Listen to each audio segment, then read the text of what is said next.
Hello and welcome to another episode of Legal Update. The topic of discussion is delay in appeals, no generosity, only bona fides. Why in news?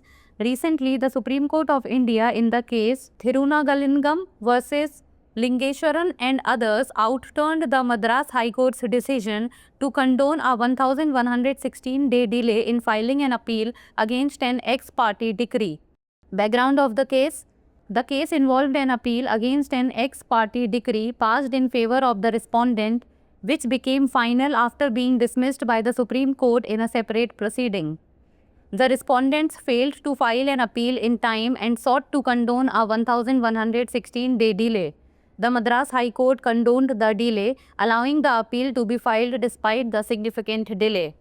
The appellant, aggrieved by this decision, moved to the Supreme Court for reconsideration of the High Court's ruling. Court observation: the Supreme Court bench led by Justice B.V. Nagaratha and S.C. Sharma overturned the Madras High Court's decision to condone a 1116-day delay in filing an appeal. Key observations include: the respondents had already exhausted their remedy under Order 9, Rule 13 of the CPC, and re-agitating the same issues were impermissible. Delay should only be condoned when bona fide reasons are provided, not out of generosity. The court found that summons were served and no sufficient cause was shown for the failure to appear in court. Bona fide explanations must be the primary consideration before examining the merits of the case for condoning delay. Order 9, Rule 13 of the Code of Civil Procedure. It allows the setting aside of an ex parte decree if the summons were not served or if the defendant was prevented from appearing due to sufficient cause. This rule provides a mechanism for a defendant who was not properly served with a summons or had sufficient cause for non-appearance to have the decree reversed and the case proceed with the defendant participating.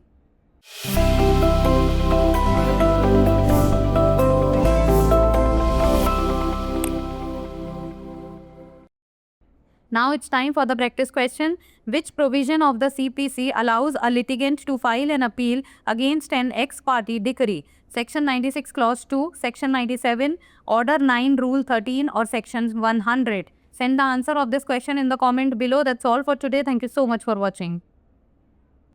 Appeal में देरी कोई उदारता नहीं, केवल सद्भावना।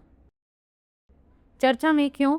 हाल ही में भारत के सर्वोच्च न्यायालय ने थिरुनागलिंगम बनाम लंगेश्वरम एवं अन्य मामले में एक पक्षीय डिक्री के खिलाफ अपील दायर करने में 1116 दिनों की देरी को माफ करने के मद्रास उच्च न्यायालय के फैसले को पलट दिया।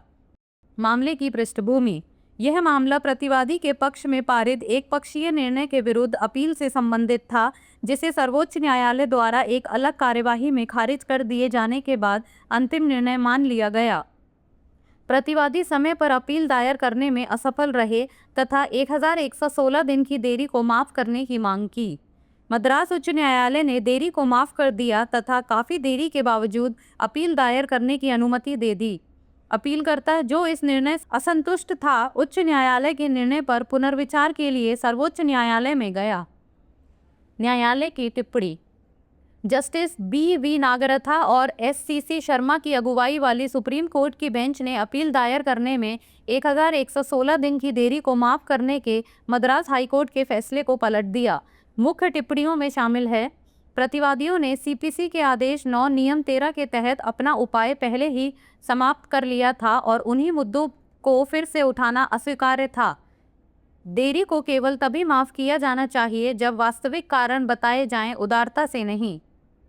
न्यायालय ने पाया कि समन जारी किया गया था और अदालत में उपस्थित न होने के लिए कोई पर्याप्त कारण प्रस्तुत नहीं किया गया। विलंब को माफ करने के मामले के गुण दोष की जांच करने से पहले सद्भावपूर्ण स्पष्टीकरण को प्राथमिक विचार होना चाहिए।